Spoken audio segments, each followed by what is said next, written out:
Who am I here with? Candace. Candace, what are we doing today? Really just chilling. I sleep between these benches a lot, so.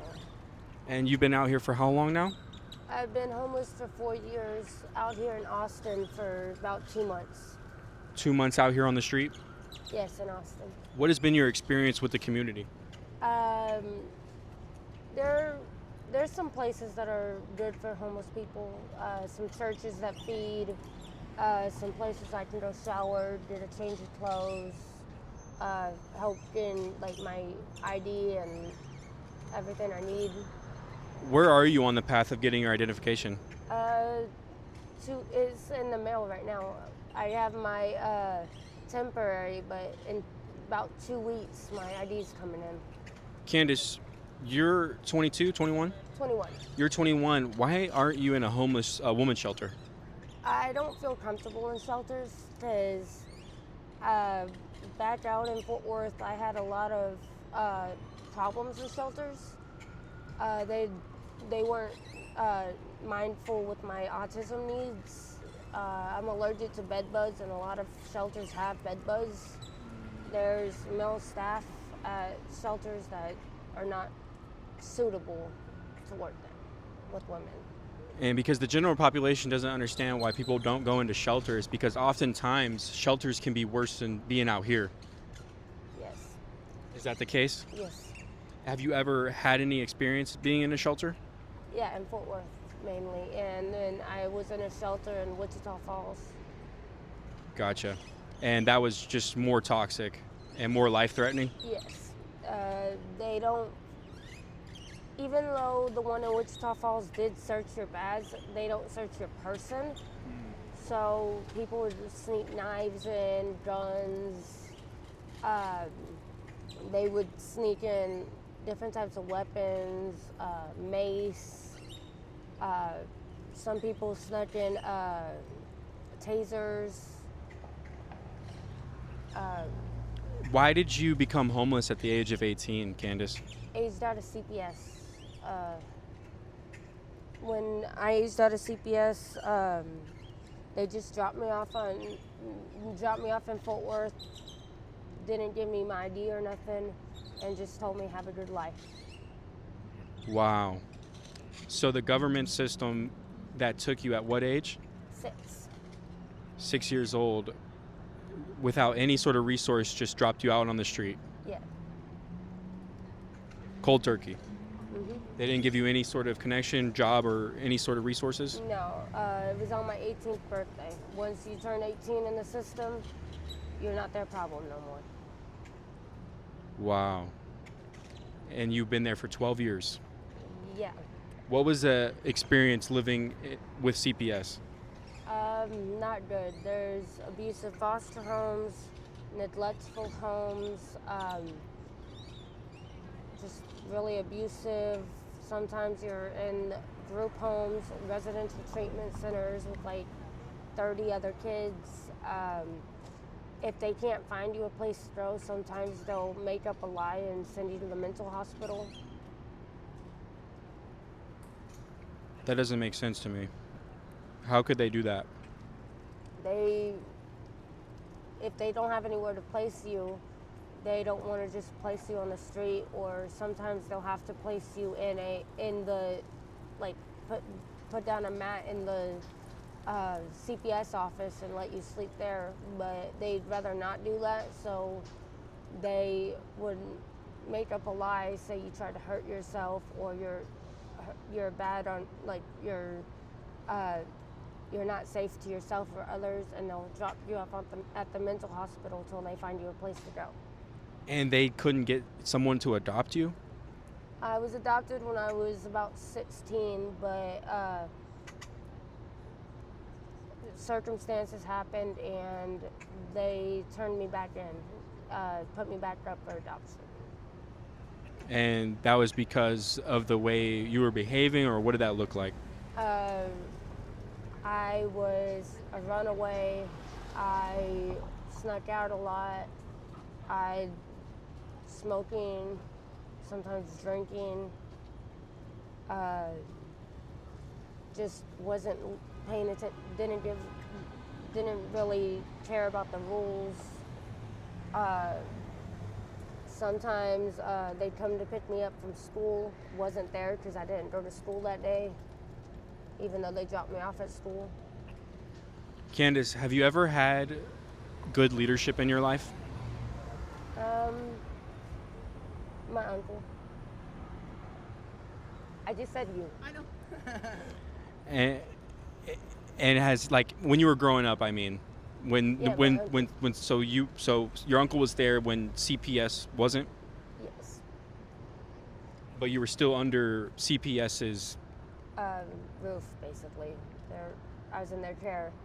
But I would get supervised visits with my uncle. Super cool. And he kind of connected you back to what's righteous. Yes. My mom wasn't really a good influence, wasn't really a parent. Dad was never around. We don't even know who my dad is. Mom was always smoking, drinking. She'd go on benders and be gone for like 3 weeks. She'd leave my older sister to take care of me. And then once my sister was taken, before I was, she left me at 4 years old to raise my baby brother. 6 years old. 4, 4 years. You at 4 years old. yes. How has that shaped you in today's world? I think I'm more resourceful since I basically grew up having to take care of myself. I very caring, loving. I help out those in need even if I'm in need. Like if I'm on my last dollar and someone else needs it more than I do, I'm gonna give it to them. I take care of my dog more than I take care of myself, really. I believe that just by talking to you for the last 20 minutes. I'm curious to know if someone wanted to help your circumstance, Candace, someone sees this video, how can we find you? Right now I'm here at the library all the time, but I'm actually going to go live with my cousin next month.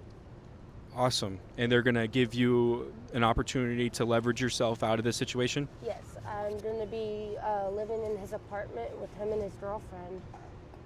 He's helping me get a job, make some stable income. We're going to service my dog so that she's able to be there for my seizures or my autism whenever I'm not at home. If someone sees this online and wants to connect to you, Candace, maybe they want to relate to you or just talk to you, would you be open to that? Yes. Do you have an email we could reach you at? My email's King, K-I-N-G, and A-N-D, Rose, R-O-S-E, 18@gmail.com. Awesome. And for the viewers that don't understand or don't have any knowledge about the CPS, what was that for you? Well, how would you explain to somebody about the CPS? If I had to use just 3 words, I'd say abusive, neglective, and like they couldn't give 2 shits about us. They really couldn't. The workers or anybody? No. Within the time frame of 6 to 18, I had over 37 caseworkers. Because sometimes they would just randomly drop my case because they couldn't handle me anymore.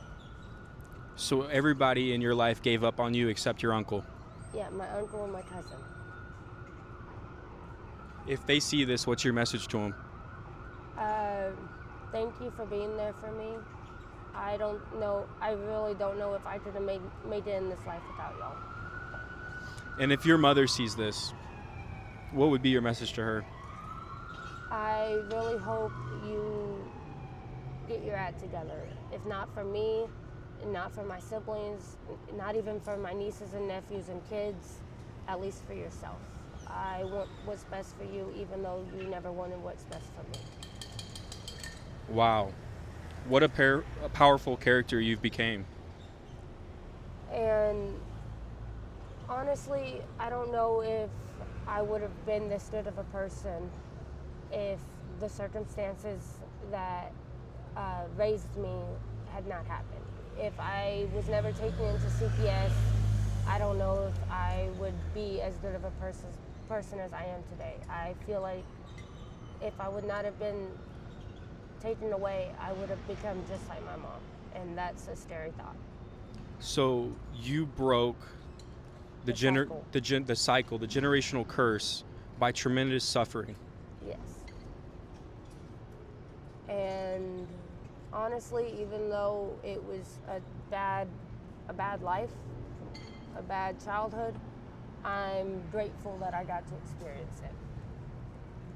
Wow. That's powerful, Candace.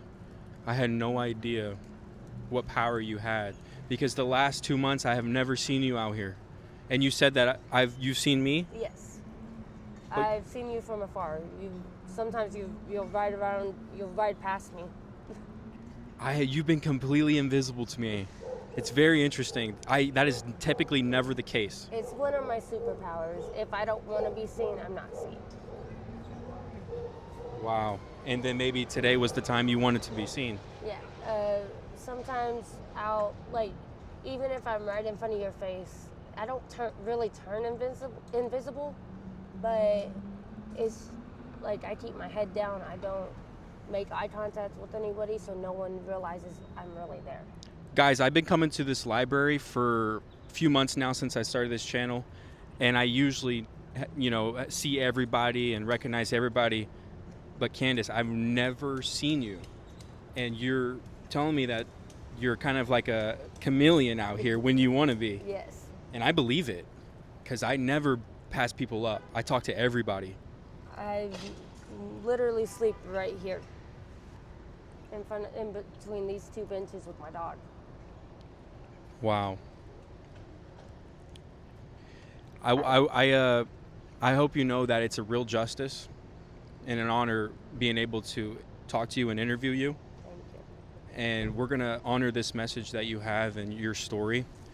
Candace, I know people are going to see this and they're going to want to hear more from you. Princess is my lifeline right now.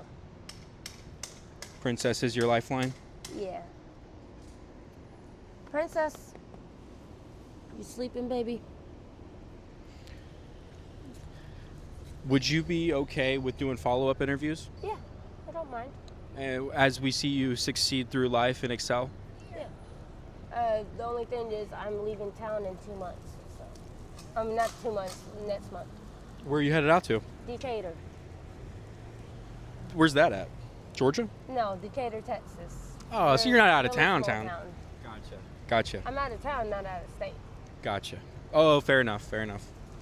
I mean, yeah, I think that you're definitely a powerful person that could have, some real ideas of how we could solve the CPS issue. Yeah. I really hope it gets resolved for all the kids that are in CPS right now, for their sake, and for the fact that no one was a teenager. Once you hit 12 years old, sometimes even 10, you're a second choice. You're the last option. I did an interview with a young lady. Her name was Eva, out here by the library, and she was a 16-year-old homeless girl. And she had been put out by every organization that she had gone into. Yeah, before I hit 12, when my twin brother was still living, me and him we would run away together, and to get away from all the abusive and neglected families. Last time we ran away before he died, we were in a home with 37 other kids, so there was 39 of us. And he got me away from that situation. And we lived in abandoned buildings. The main place we stayed was an abandoned shack down in Dallas. You know that movie with the orphan Orphan Annie? Orphan Annie? She's like a tap dancer, Yeah, and she Annie. was. That's exactly how I see you. except I didn't get the happy ending that she got. Yet. I think it's still waiting for you, though, Candace. I got a different happy ending. I got my dog. I got people who love me and care about me. And hopefully I'll get my kids back. Awesome. Candace, if you could spread a message with the global population, what would you say? Like the homeless community or everyone? Everybody, as a collective consciousness. I'd say no matter what you're going through, there's always light at the end of the tunnel. Doesn't matter if you believe in God or you don't, or you believe in some other entity. For example, I believe in the Greek gods, but I believe there's always light at the end of the tunnel. Something good's always going to come your way as long as you wait for it and you're open to it. And don't be rude to other people. You never know what they're going through. You never know what put them in the situation they're in, or you don't know, like, if they're mad, you don't know why they're mad. They could say someone stole something. So not always that. Like, they could say it's one thing, but really they're mad at a bunch of little things. An accumulation. Yes. And Everything builds up, and if you don't let out your anger in an appropriate way, the pot boils over. that's a really powerful message. Because you never know what happened last night. Candace, you're exactly what this channel needs, is talking to people like you. Thank you. I'm curious, before we end it, how did you get in contact and connection with the Greek gods? One of my foster families were actually Greek. I was in a lot of different types of foster families, German, Irish, Italian, but the one that stuck with me was the Greek family. Every night before bed, instead of reading the Bible like most people do, we went online and we searched up a new Greek god or goddess every night. People think there's only like 26 of them. There's over 1,000 Greek gods and goddesses. I'd say my favorite god is Apollo, god of the sun. And the sun doesn't always mean the sun in the sky. It could always mean the kindness in your heart, the openness to discover. Just being nice to someone can be your sun. The thing that makes you smile from day to day is your sun. The light in your life. Yes. The warmth. Yes. The growth. Yes. The openness, the acceptance. Awesome. We're going to pray for you. Thank you. God bless you.